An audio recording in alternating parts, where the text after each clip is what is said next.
Hey, Elite Lawn Care here. So what's the deal with Bermuda seed heads?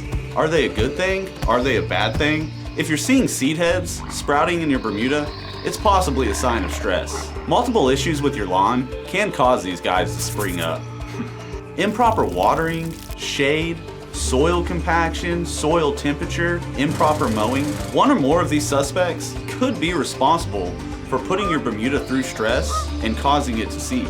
Letting Bermuda go to seed can actually cause more bare spots in your lawn as well. Because this grass type spreads by sending runners out to the sides, and then those runners root and grow blades. But when the Bermuda seed heads are present, this process can be put to a halt.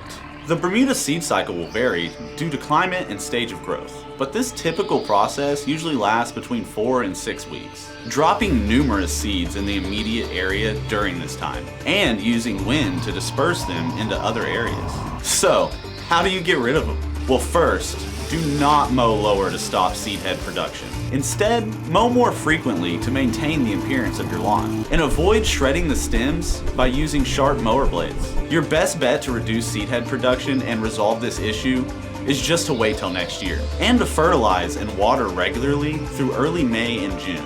This will be much easier on your lawn and yield better results.